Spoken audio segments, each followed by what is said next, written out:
All right, we're going. Welcome back to another episode of Persuasion by the Pint. I'm Jonathan Taylor, along with Sean McCool. And Jonathan, today we've got a special guest as we approach at least our time, 4th of July weekend. So we're doing this on a Thursday. That's right. But most of our listeners don't care because they'll be on a different day. So, but we got a special guest today, Scott McKelvey. I didn't even ask him if I was saying it right. McKelvey. Yeah, I think you got it. McKelvey. If you throw enough Irish accent in there, it won't matter what you say because it'll just all run together anyways, right? So, yeah. So we'll have him on, and we'll be talking about I think a very important topic as we move forward in the world of AI and copywriting and content and all the things. So why don't you? It's like SEO. I've heard SEO is dead, right? Yeah, of course. Everything's dead after something new comes out. So how does AI? What is the role AI plays in getting your content optimized? Yeah, your content on your website, and Scott's going to be sharing about a little bit about that. He's a copywriter. He's got a unique background. I'm going to pull it up before we bring him in. I was reading on his website. You can find it at scottmckelvey.com. His first real job was covering sports for his hometown newspaper. We've had who's our copywriting guest that we've had on a couple of times? Bill Mueller. That's right. Bill Mueller has a background as a sports journalist. Yes, he does. And so this will be interesting. He said before he had a driver's license, he had a press pass. Writing, he spent some years as a radio DJ, mostly at the New Jersey Shore where he grew up. But of course, no one DJs just don't get paid. It's just not a. That's not a business you're getting money in. And I think they're called radio personalities now instead of DJs. Yep. So that's right. I'm old school. It's like Rachel gets on to me all the time because I still call them stewardesses instead of flight attendants. So I gotta get with the lingo, the current lingo. But yeah, he's joining us today. He's a background in journalism and radio has prepared him as a good content writer. Because as you know, being a good copywriter, you have to have kind of it helps to have a background in journalism because you're doing a lot of investigation and a lot of research into your topic that you're writing about. But yeah, if you're doing your job right anyway. Exactly. But Scott, I came across him. He has a unique topic. We're going to feature one of the articles that he highlighted was on AI and AI search optimization and what that's going to mean here in the coming years as AI continues to improve, what that means in terms of you writing content, human content. Scott uses AI from not so much from a writing standpoint, but from a research standpoint. And he's going to talk more about that. But I guess we should just bring him up so he can share a little bit about his background. There we go. Let's bring him on. Scott, welcome to the show. Oh. Thanks, guys. Thanks for having me on. Yeah, AI really is changing how content is discovered. It's already affecting search, and I would never suggest chasing the latest shiny new AI object, but it's something people should be having conversations about and maybe do. Yeah. So if you were going to give us like a little teaser, Scott, on why people might want to stick around in your best radio voice, by the way, what would you tell them to stick around before we do our beverages here? What would you say to keep them hanging around? I would say that it's important to know why showing up in AI overviews and answers is important and how that differs from showing up in traditional Google search results. Okay. Yep.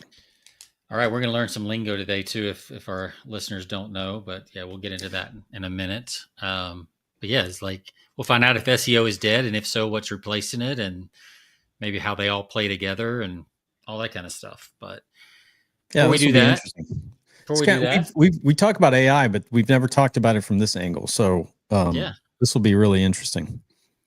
Great. Yeah, it's touching everything. I, as a writer, it touches what I do. Writing was one of the first applications for AI when it probably should have been one of the last. But it is touching everything, and there are a lot of ways we can use it to become more efficient and work smarter. And from a marketing standpoint, it's making a big impact already. Yeah, for sure. Well, gentlemen, let's pause for a little juvenile beer talk, and let's talk about what we're going to have to drink on the show. Scott, we let our guests go first, and I think you have a local brew. So tell us about the beverage you've got going on today. Yeah, there's a nice little brewery. It's a couple of years old here in Florence, New Jersey, called Subculture Artisan Ales. And all their beers are kind of based around some kind of history in the town. And the beer I'm drinking today is called Fluorescence. I have the can here, the blue and gold of Florence. It says it's hazy India Pale Ale, dry hopped with Citra and Mosaic hops. And Jonathan's favorite. It's kind of their signature beer, and one of my favorites. Yeah, we're not big IPA fans here, so we'll leave that one for you. We won't be asking for a sip, but I've got. I'll go ahead and pour mine. So I've got here. Actually, I pulled it up on the old interwebs. It's called a Festina Peche, and so it's basically a peach ale. Our tart summer session sour is what it's called. So it's from Dogfish Head Brewery. So I have no idea. It's very light. It's only 4.5%, so pretty mild for our show. It looks like a lager, but I don't think it's going to taste like one. So. Some type of peach sour ale is what peach sour. You guys going with the sour theme today? So just kind of playing there, but yeah, it's there's got the peach face on it. Oh, cool! Love the art. So, yeah, it's cool artwork. What do you got, Jonathan? I have something called a Steel Arm Lager. This is a local. I'll show it to you here. So what's cool about this, and Scott, I had no idea. I was picking this up, not realizing your background is in sports journalism, but there's a little history on this lager. So this is one that's local to our area because we have our local affiliate is the Knoxville Smokies. They're affiliate with the Cubs, and it says this beer honors the Knoxville Giants, Knoxville's Negro Southern League baseball team. I don't know. This was back sometime many years ago. It says led by lefty pitcher Claude Steel Arm Dickey. The Giants won 25 straight games in the 1920 season, dominating the league as disputed champions. So wow. Does that name ring a bell? That goes back a little too far, right? Yeah, no, but it's a great story. Yeah, it's a great story. Yeah, you'll have to we should pass that on to Bill as well. He'll love that story. And old-time baseball nicknames are the best. Yeah. Well, I didn't even know. Yeah, Steel Arm Dickey, Claude Steel Arm Dickey. I love that. Yeah, and honestly, I did not even know that Knoxville had. I mean, that's news to me. So I learned something today, and I live here. All right. Well, gentlemen, let's cheers it up to a good show. All right. Cheers. Cheers. Thank you for having me on. By the way, this is a lager. I don't think I mentioned that. All right. Well, Scott, that's probably one of your favorites. But what do you rate that on a scale of 1 to 5 pints? You can use decimals. What do you give that? 5 being the best. Yeah, I would give it 4.8. All right. Yeah, I don't know if I'd give anything a 5. That would be tough, but they brew some good beers over there. And this fives are rare.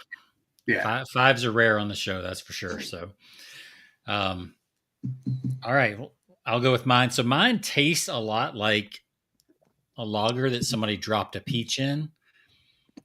You know what I mean? Like they accidentally dropped the peach in there, and the logger just kind of started eating it a little bit. Like it doesn't taste like it's supposed to be together, is my point. It kind of feels like an accident.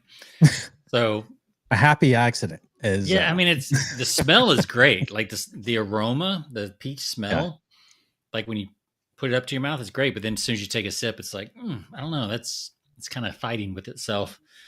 So I'm going to give it like a 2.5. Ooh, you'd have to drink several other beers for this one to taste good first. Oh man. So if you're around a pool and you're just pulling, different beers out of the fridge or out of the cooler because everybody brought something different. Yeah. Your 5th, 6th beer, this probably tastes pretty good. Yeah. Yeah, so, absolutely. It's nothing special. Yeah. How about you, Jonathan? This kind of tastes like it reminds me of a Blue Moon. So yeah, it's actually not bad. I think it's 5.2 ABV or something like that. But yeah, it reminds me when I take a sip of it, reminds me of a Blue Moon. So I'm going to give this one a 3.7. It's pretty. Right. It's okay. It's pretty good for a lager. Yeah, that tastes like a Belgian. Yeah. So yeah. Yeah, your palates are a little more sophisticated than mine. Nah, we just talk a good game. Yeah. Yeah, we know nothing about the science. Or you're good at baking it. Yeah, we just put in ChatGPT and then read what it says. All right. Well, Scott, tell us. Obviously, we heard a little bit about your background, but tell us how you ended up specifically in the world of copywriting, because that's always an interesting journey for a lot of people. And how long have you been doing that now? Yeah.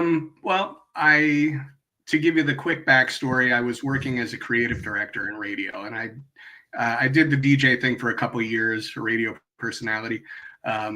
And then I went behind the scenes and I would write, produce, and voice commercials. And I did that for about 12 years. And clients our advertisers started asking me to do side projects, video scripts, website content, and things like that. So I figured, what the heck, I'll throw up a website and see if I can make some extra money doing this. And that was in 2006. And then the radio thing started to go south. Blogs became a thing. Social media became a thing. So I started to take more intentional steps to take it from a side gig to a full-time business. And it took a few years. And I was doing some consulting work to pay the bills. And gradually I got to the point where I didn't have to do the consulting work anymore. So 2013, I took it full-time the week my youngest daughter was born, and have been doing it ever since. Wow. Okay. So you've been at it a while. Pretty hot in the blog era anyway. So yeah. I mean, 15 years of content out there. I think I started in 2011. So yeah, that's a lot of content. Yeah. And you've been mostly on the content side, not the sales direct, like the sales side? Well, starting with radio, it was sales copy, but it's mostly content writing, website content, blogs, thought leadership, video scripts, which could be both case studies, white papers, that kind of thing. Yeah, I wish I'd probably done a little bit more on that side than the sales side, because the standards, not the standards, but the expected result is different. Like, you get a little bit more leadway on content that I think you do on sales. Like sales has got to live and die, prove its worth. Like day one, or pretty quick thereafter. So, but that's cool. Do you know Bill Mueller? Are you familiar with him? Yeah. Okay. He's been on the show. I think I've heard the name, but I'm not familiar with him. Oh, okay. Yeah. He has a product called Story Sales Machine, where he does a lot of email writing, story-based email writing. Okay. Yep. And that's another thing. That's part of the equation too, is email. Yeah.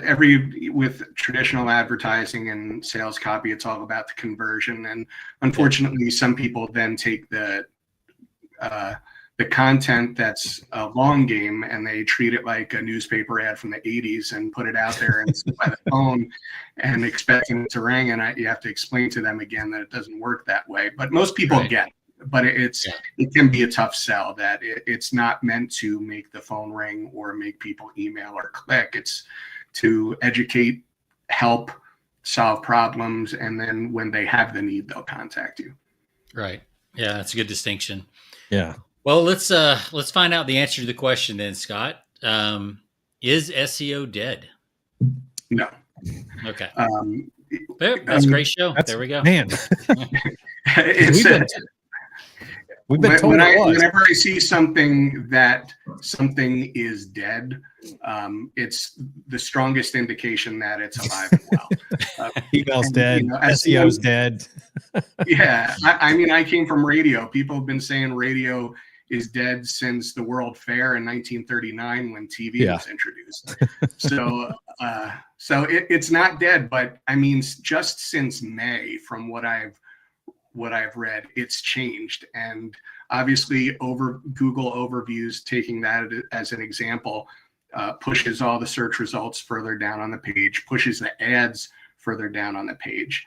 And the links are very much secondary. Even, it has the links displayed there, but it's about answering the question and providing a solution. And if somebody's going to ChatGPT or Claude or something like that, they're not even going to a search engine. So it's and with overviews and everything, there are a lot of no-click searches. People get the answers they need without having to click. Yeah. So I've been noticing that with myself. Like, I just pulled up, just as an example, real quick. So I just pulled up Google and I typed in, "Is SEO dead?" And the AI overview, which you talk about, is half the page now and this is on a desktop. This isn't even mobile. Yeah. So it's like, no, SEO is not dead, but it is evolving. Well, then the first search result is actually Inc.com. It says SEO is dead according to Google. So that's just funny that just happened, that they don't agree with each other. But yeah, like, usually this top paragraph gives me what I was looking for in the answer, and I don't have to click through anymore to all these different, sites down here. So it feels like SEO is dead. So if it's not dead, then what is taking its place? How does it work now? Like, yeah. What's AI optimization too on top of that? So we can kind of give a description.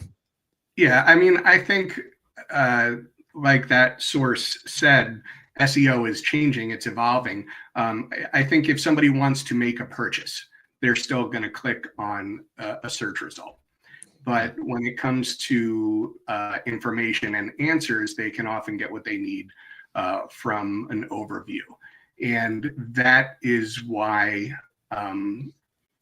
this AI optimization concept is important. Basically, writing and structuring your content and also doing the work on the back end to make it more visible and discoverable to AI. So if somebody asks about something that you have the answer for, your content, and it's not a whole page, it's a specific part of that page, shows up in the response. So I haven't done any blogs in forever. So is there, like, there used to be meta descriptions so that you would show up in search engines. Is there something similar to show up in, and I think there's two things, right? There's AEO and GEO. Is that right? Yeah. Slightly different. It's, some people will say it's semantics, but GEO, generative engine optimization, is about optimizing content to make it recognized, understood, cited by ChatGPT, Gemini, generative AI tools, where AEO, answer engine optimization, is about optimizing your content to be the answer to in a specific area of search, like featured snippets and knowledge panels.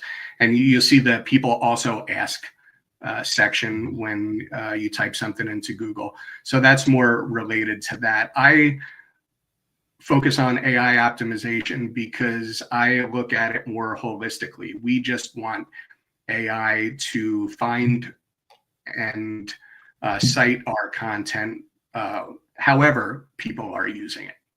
Mm-hmm. So where does, in your opinion, like where does Perplexity fall in that? Is that a generative engine or is that an answer engine? I think I haven't used that platform enough to make a decision, but I think most are capable of doing both. So it's just a matter of if somebody has a problem, if they have a question, and your content can solve the problem or answer that question directly, then it should be, you want it to show up there, whether it's Perplexity or Claude or Gemini or ChatGPT or Copilot. Yeah, I'm working on a book for myself, and I wanted to do some research, and I was like, I just hadn't used Perplexity much lately, because chat was getting pretty good. I was like, I want to go try Perplexity. And it's probably been 4 or 5 months since I used it. I was surprised how much better it had gotten in like contextual understanding my question and the type of research it gave me back. It was really gave me a whole research document basically in, 5 seconds. It's pretty amazing with all the sources cited and everything. It's pretty cool. And those I did dig deeper on. Yeah, well, people always complain, the AI bashers, that it gets things wrong, it shows bias, it hallucinates, and these are all true, but you forget how new this technology is. Even though ChatGPT is a couple of years old, AI has been kind of the foundation for search for longer than that. But generally, historically, this is very young technology, and it's getting smarter fast. So the more data you feed it and the more trained it becomes, the better the responses are. And that's why it's helpful to, I think, start the process now, at least do the simple things to make your content discoverable. So what are some of those things, like I was asking earlier, is there like a meta description type plugin that you can get when you're writing a blog or other piece of content? And do you have any examples from your clients that like, we were doing this, they're still my client, and now we're doing this as well? Well, to answer your first question, on the back end, yes, metadata is still a thing, and it's a pretty a standard feature for pretty much any website platform. Schema markup, which not as many people know about, basically makes it clear to machines what the content is about. And a lot of brands don't use that, but that's something that Google has been recommending for years. And for the actual writing, have a little summary at the beginning to explain to the machines what your content is about. Use the H1, H2, H3 headings. Again, that's also search friendly. Use bullet points to organize your information in a way that makes it easier to absorb. Another search friendly trait. But use real relatable language. Like, search is still very mechanical. It's very keyword based. And AI is about intent and meaning and understanding. So if I want to show up as a copywriter, I don't have to say I'm the #1 best writer in New Jersey. And these clunky keyword insertions that sound terrible, and somebody's writing search instead of people.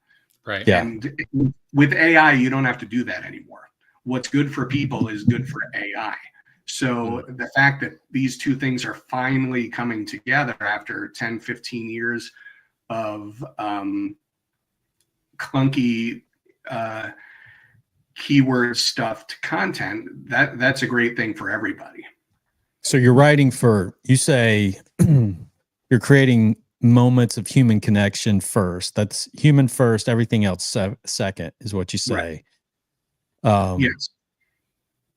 So you're trying to, this was all about SEO like 20 years ago or 15 or how long it's been where people would keyword stuff, but things gradually shifted and it became more about the content. But even more so today, it's about connecting. It's about that human connection, right?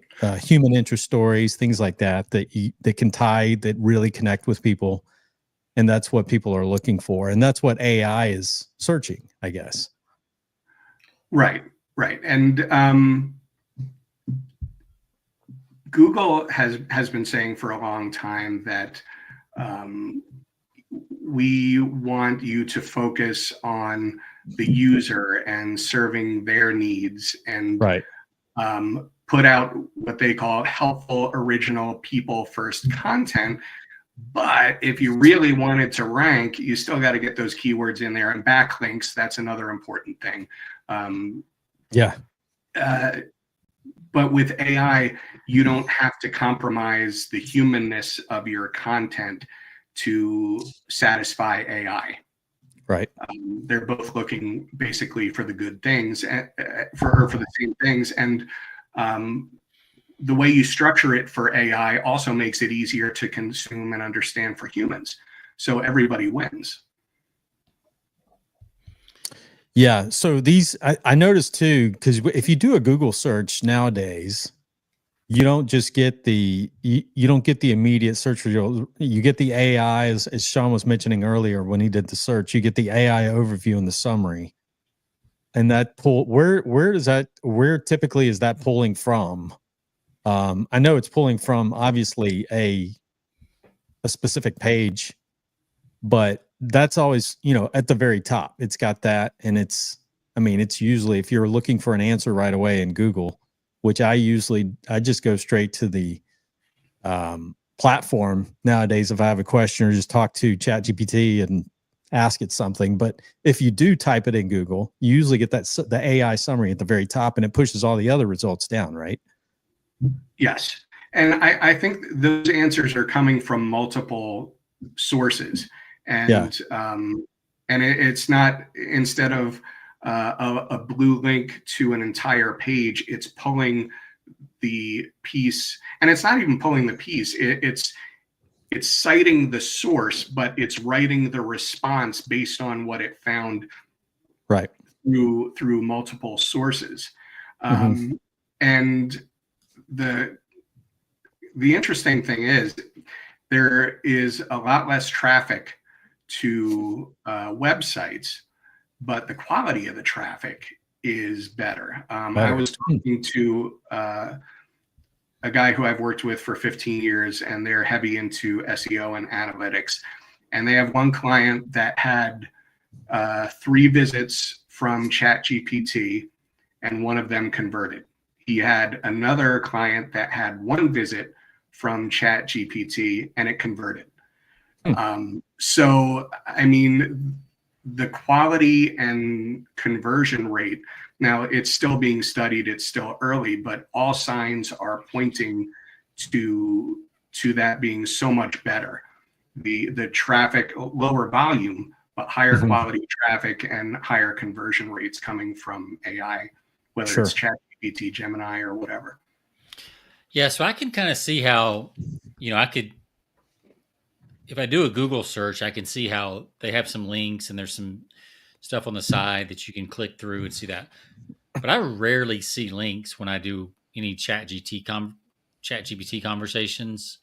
I guess that's when I'm doing more conversational. If I was asking for very specific information, then it might give me a few more links.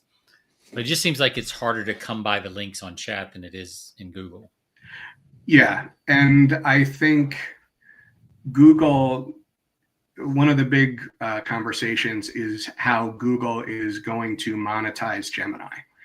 And by displaying the links, even with the image previews and everything, I think it's being friendly to the people and the brands that are spending money on the platform and have invested a lot in generating traffic, and kind of helping them make this shift from traditional search to AI overviews and summaries. And that's a big thing. Who's going to win this game? You know, is it ChatGPT? Yeah. Is it Google? Is it Claude? I think Google has the inside track because its search algorithms are more sophisticated and it can leverage that. But ChatGPT's AI algorithms isn't the right word, but it's whatever it's using to pull in those answers and generate the responses is probably more sophisticated than Google's. Yeah, well, check this out. I saw this in a group I'm in, and these are the top visited websites, and ChatGPT is now number 5. Wow. Which is insane if you think about, they really only hit the public, 2.5 years ago? And they're the number 5 site in the world now, behind, now there's, from a percentage standpoint, Google's still 105 billion monthly traffic compared to 5 billion for ChatGPT. But that's they've passed Reddit, they passed X, they passed Amazon. Wow. And that's pretty crazy how fast they've grown. Yeah. And it's a little, but from a business standpoint, are people using ChatGPT, the public model, the free model, and what are they putting in there that could be getting them in trouble? Are they putting personal data, proprietary data, intellectual property? So you have to be careful. But if you're not giving it to the people at work, they're finding their own solution and they're going to use the free version. So that part you have to tread carefully. But yeah, it's kind of shocking how fast ChatGPT has moved up that list. So what I hear you saying is you want to keep writing just like you're writing a quality blog or other piece of content, whatever the rules have been for the last 10 years, all those rules still apply. There's just a couple things you want to maybe add on or tweak. Is that right? Right. The summaries, the structure, the back end work, that is more important probably than it's ever been if you want to show up in AI, because so much of traditional search was keyword based. As much as they say it's about content quality, so much of it is about keywords and links. It was mechanical. The human focused content, and adding these little features to make it more AI friendly. But yeah, you really have to think, am I answering a specific question? Am I really demonstrating my expertise and authority and positioning myself as a trustworthy resource that should be cited in an AI generated response? Yeah, you got, this is how Google, you've got their framework is the acronym EAT or EAT: experience, expertise, authoritativeness, and trustworthiness. Right. So you want to write with those things in mind, I guess, when it comes to your content.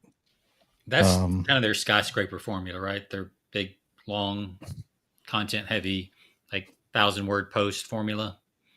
Yeah.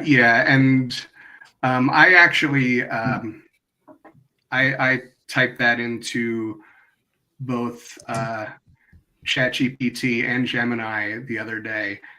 Does Scott McKelvey copywriting and marketing demonstrate EEAT? Just, why not ask AI if I'm doing it right? So what'd it say? Gemini was like my biggest cheerleader. Like, oh yeah, you're doing great, and these are examples of this. And ChatGPT said these two are really good. This one is pretty good. This one is fair. Said the trustworthiness, it could be improved by sharing client success stories and case studies. So I encourage people to do that. What could I just ask AI and see if you get some good suggestions? And now, did you have it? Did you have it analyzed? Just give it your whole domain, and you just said go analyze all the blog posts. Yeah, I just well, I said Scott McKelvey, copywriting and marketing, because it's not just looking at my my website. It's going to look at my LinkedIn page, my Facebook page, my chamber listings. I'm going to show up because of this podcast. So thank you. That's going to support my EEAT. So I put the brand because it's evaluating me based on more than my own website, because those other mentions are important. One client of mine who is they specialize in travel marketing.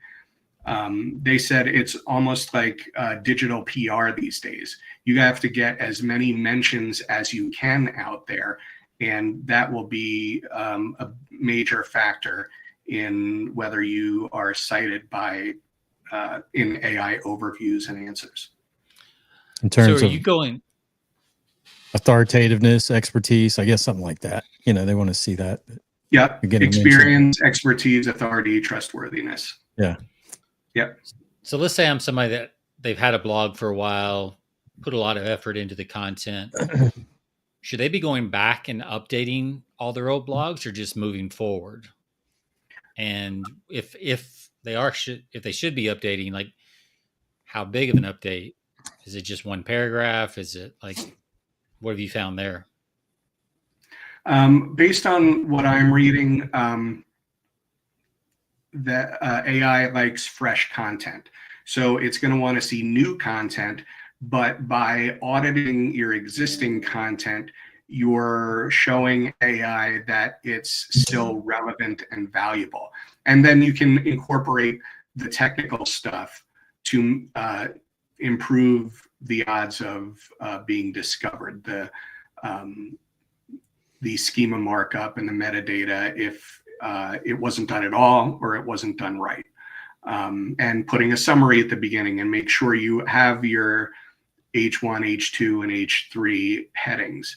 And maybe incorporating some current information if there is that information. But going back, with your content for a year or two, because that is the freshest content. I would definitely do that, because at least you're not starting from scratch. And if you have a process that says, all right, I got to do this, and this with my blog articles to make them more AI friendly, it's not a very heavy lift. Yeah. I guess you could probably just go ahead, Sean. I was going to say, it probably depend on your niche too, how evergreen it is, how newsy it is, that kind of stuff as well. Right. Yeah. If it's about a recent issue, incorporating certain data, and that data is 5 years old, unless you have new data to replace that, then I don't know how helpful it's going to be to audit that content. Sure. But your most recent content and your evergreen content. Okay. And you could probably take, you could just say AI, like on some of these past, or if you don't even want to do that, if you're just focused on, future content writing, you could probably just say, you could take an example of one of your existing blogs or one of your past blogs or content posts and, say, can you give me a framework for this, EEAT, so kind of show me what it would look like if I wrote this in a way that is more AI friendly. And I'm sure it would just rewrite it in that sense, just to at least give you an example, and then you could kind of take that and use that as a framework. Oh yeah, absolutely. Just ask AI what it wants. Yeah. And like you said, it at least gives you a general idea of how you can make modifications to your existing content without spinning your wheels and investing all kinds of time and resources into it. Just don't delete the backlinks, right? Right. Yeah.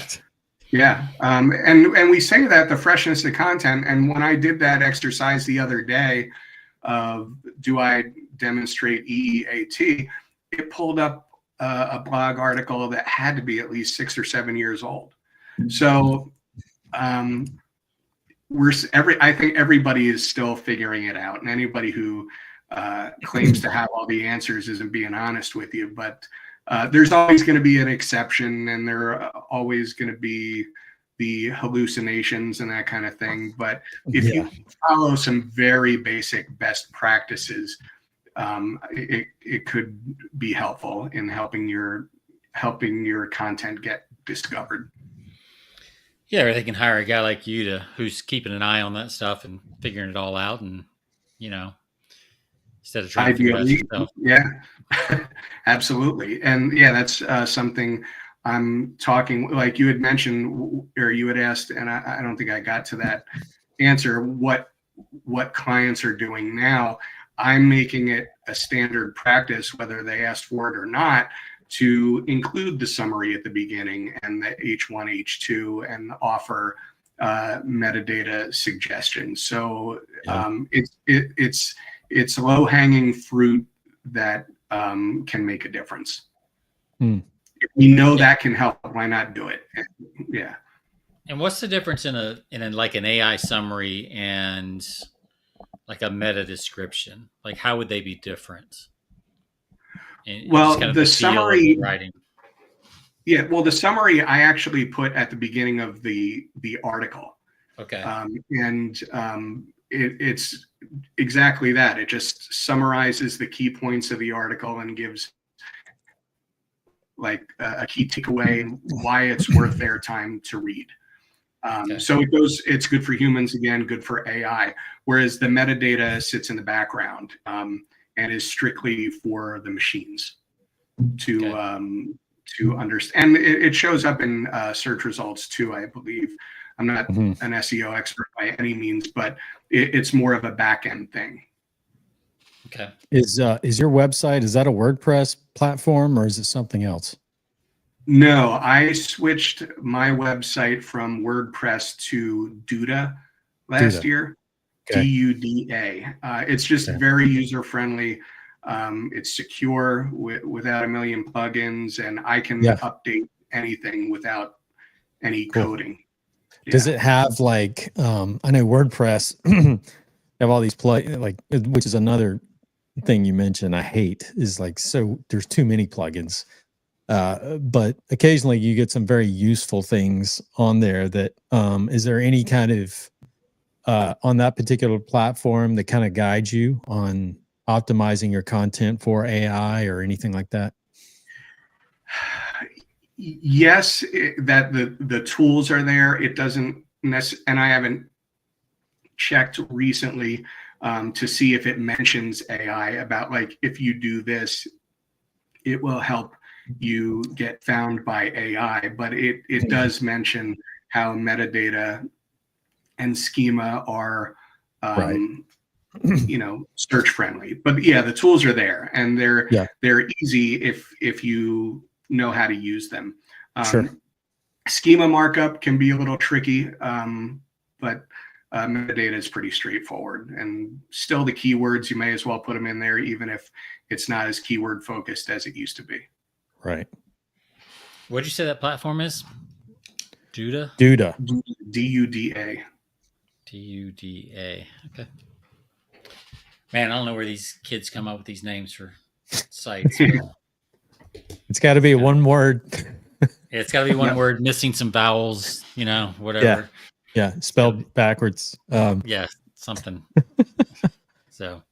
What about length of, lastly, I mean, my last question, length of content, is that still in terms of AI optimization, does it matter, how lengthy your article or your content, your blog or whatever you're posting is anymore? Yeah, I think theoretically, if a little bit of length shows depth, and it shows that has more substance and meat. But depending on how specific you're being in your topic, you could do that in 500 words.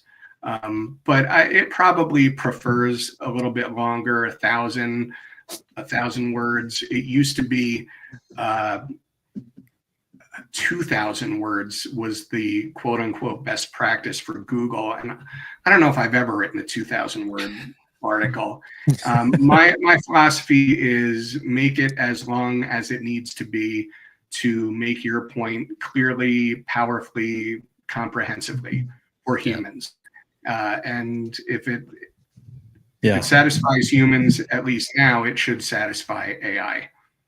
Yeah, that 2,000 word thing it really messed up like a lot of the recipe sites and some of the other where you're going for the recipe on a site, right?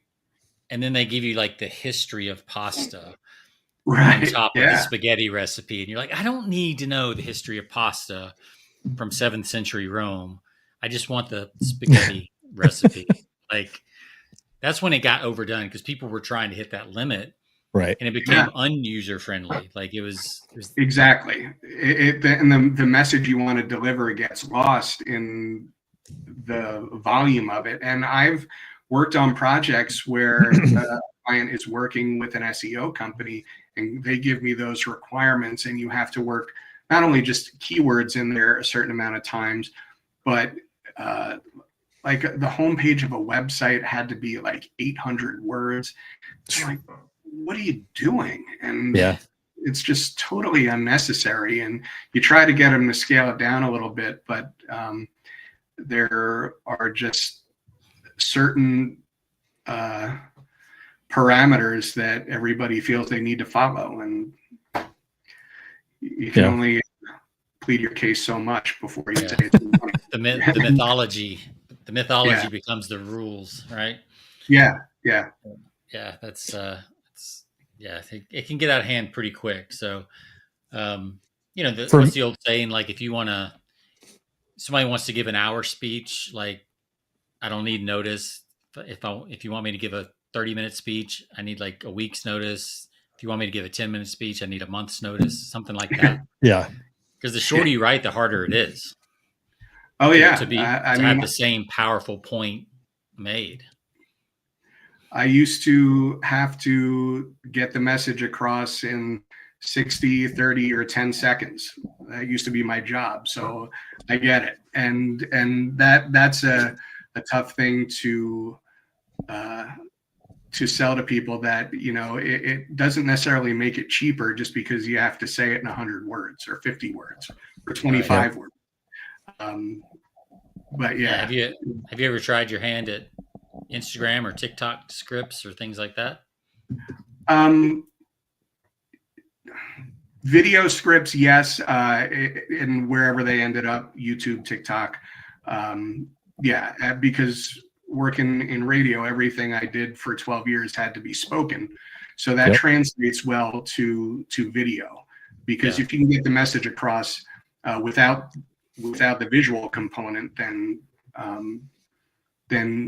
it makes it easier when you have that visual component. But those are super short. And again, if you can get it across in 10 seconds, you can. What I always tell people is if you say the Pledge of Allegiance in a normal conversational pace, it's 10 seconds. So you should be able to say what you need to say in 10 seconds if you're offering something specific or trying to make a specific point. If we're having a big conversation about AI optimization, obviously we're going to need more time than that. Well, the challenge you guys had with radio is like the call to action, because you had to repeat it enough times to actually remember it while somebody's either typically driving. Like it's got to really get pounded in there 3, 4, 5 times in that same thing. 7 or 8 at least. Yeah, I always told people that, I mean, they would want me to put their phone number in like 3 times, and I would say to them, have you ever stopped and written down a phone number that you heard in the radio? No. Yeah. Well, it takes about 3 seconds to say it once. If you say it 3 times, what percentage of your advertising investment are you wasting on information that nobody's going to remember or write down? Yeah. Bringing back bad memories, man. Now, but now with XM radio, it flashes, whatever ad is on, it flashes on the screen. If you're listening in your vehicle, you can see it and like snap a picture or whatever. After my time in broadcast radio, I worked for the first online audio advertising network in New York. And so we had the little clickable banner that would appear in the media player. And that made it a little bit easier, but still most people didn't click through unless there was a reason to act right now. I've noticed on Prime Video, if you have the commercial plan, which I do, like still have commercials, like they've now got QR code, and they've got like hit any button on your remote and it'll add it to your cart. And so next time you go to Amazon, it's already in your cart. I mean, it's pretty wild just how it's all becoming crazy. so seamless. It's instant and it's all connected. Yeah, it's wild. And just going to get more and more tailored, more and more connected. Interactive. Yep. It's a lot. So that makes me wonder, like, that's all AI at work. I wonder if AI, like, because most of our stuff is audio stuff. Like, if AI is moving to the point where it'll be able to, really, listen or, I don't know, analyze your audio content. Be interesting. Yeah, it's basically unstructured data. And like what you do through schema markup is structured data. And when you can start to pull from audio and video and understand what it's saying,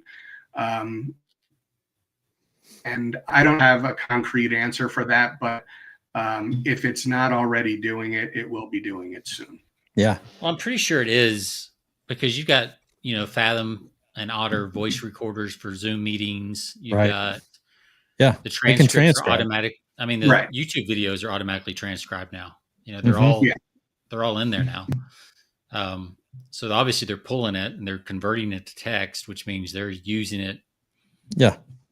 For training somewhere, I'm sure. So. Yeah.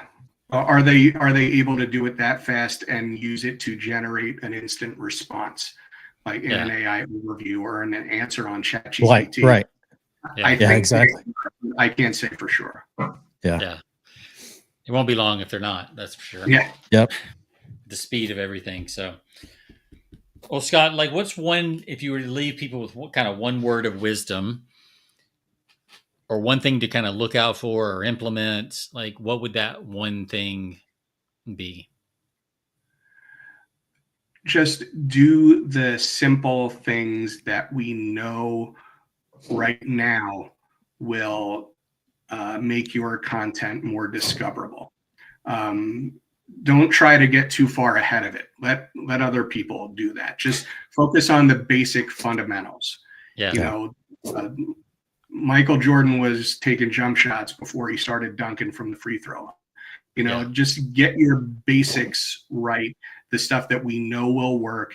And then as this other information becomes available and it's reliable, then you can start doing more advanced things. For now, start with the basics and then build from there. You can always add to your content with different little snippets or back end things that will help. But just for now, focus on the basics.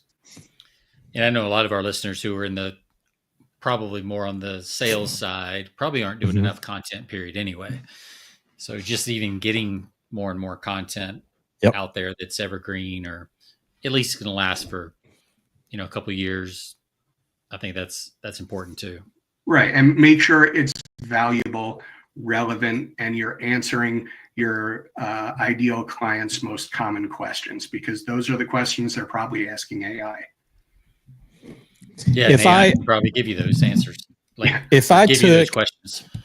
If I took podcast and had AI not only transcribe but rewrite those for me in my own voice, I guess by, from the podcast, would that be content that I would get penalized for? Or, do I need to rewrite that myself, or would that be problematic for me to take what, say, for instance, Claude or one of these other platforms has taken my content and just rewritten it in maybe my voice and pasted it out there from a time standpoint?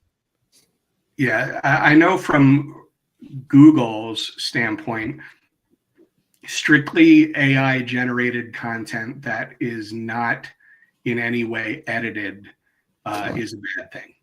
Okay. So you want to take what it generates and make at least minor modifications, probably some pretty significant ones, and just we could spend another 45 minutes talking about generative AI, but you have to train it to speak like you anyway, and it should kind of learn that if it's pulling it from a podcast. But if you basically just cut and paste what AI generated and put it out there, you will probably get your hand slapped by Google. That's what I thought. I just wanted to make sure. Yep, absolutely. Yeah, you could. But it wouldn't take much. You could edit probably 20% and make it substantially different. Or run it through a series of, GPTs or different AIs to where it gets close. If you have a custom GPT for your own voice, then it would probably be fine. But I think it'd get pretty close. You're talking about for the Composites podcast? Yeah. Yep. Yeah. Yep. I think it would get pretty close. Mm-hmm. Since it's mostly you and a guest. So yeah. Well, Scott, where do I know where people find you, but why don't you tell people where they find you, and I'll put it up on the screen as well, and I'll put a link in the comments. Yeah, you can find me at scottmckelvey.com, McKelvey.com. You can connect with me on LinkedIn. If anyone who needs help developing content that is AI friendly for their business, if it's a marketing service provider who needs a writing resource to develop AI friendly content for their clients, I'd love to hear from them, and always looking for new partnerships. That's cool. Right. Scott said, Sean said earlier, you've got a really cool reader-friendly website. I love your logo. Just the way it's structured, your content on your website looks really good. Thank you very much. I appreciate that. Yeah. When I start a website project, what I always do is start with something and look, what can I take away from it to simplify it and make it faster, easier to understand, easier to absorb. And that's where we ended up. And, probably the first time I've been 100% happy with a website that I put out there and all the versions I've done over the years. So I appreciate that feedback. Thank you. Yeah, for sure. Not a stock photo in sight. Nope. No. Lightning fast. Yeah, that's nice. All right. Well, I guess that's a wrap then. Thanks, Scott. We'll put you in the green room for a few minutes while Sean and I close out the show. Hang tight. We'd love to talk to you for a couple of minutes if you've got some a minute or two to spare. And give us like 30 seconds and we'll get back with you. All right. Sounds good. Thank you. Thanks for joining us. Thanks for having me on. All right. That is Scott McKelvey at, just as the name says, scottmckelvey.com. That's McKelvey.com. And check out his website. He's got some really good articles on there. So good stuff. Good topic. Yeah, there's lots to, man. Now, if you've got content, you got work to do. Got homework for the next show. Yeah. It's like, I was thinking about that question you asked about updating old content. I'm like, there's no way. I'm just going to You just got to think about that. Yeah, I mean, unless you have a team, that's not going to happen. Yeah. But if you've got an AI, I mean, AI could help you, but if you've got a virtual assistant, yep, they could that's something they could probably do with a little bit of AI help.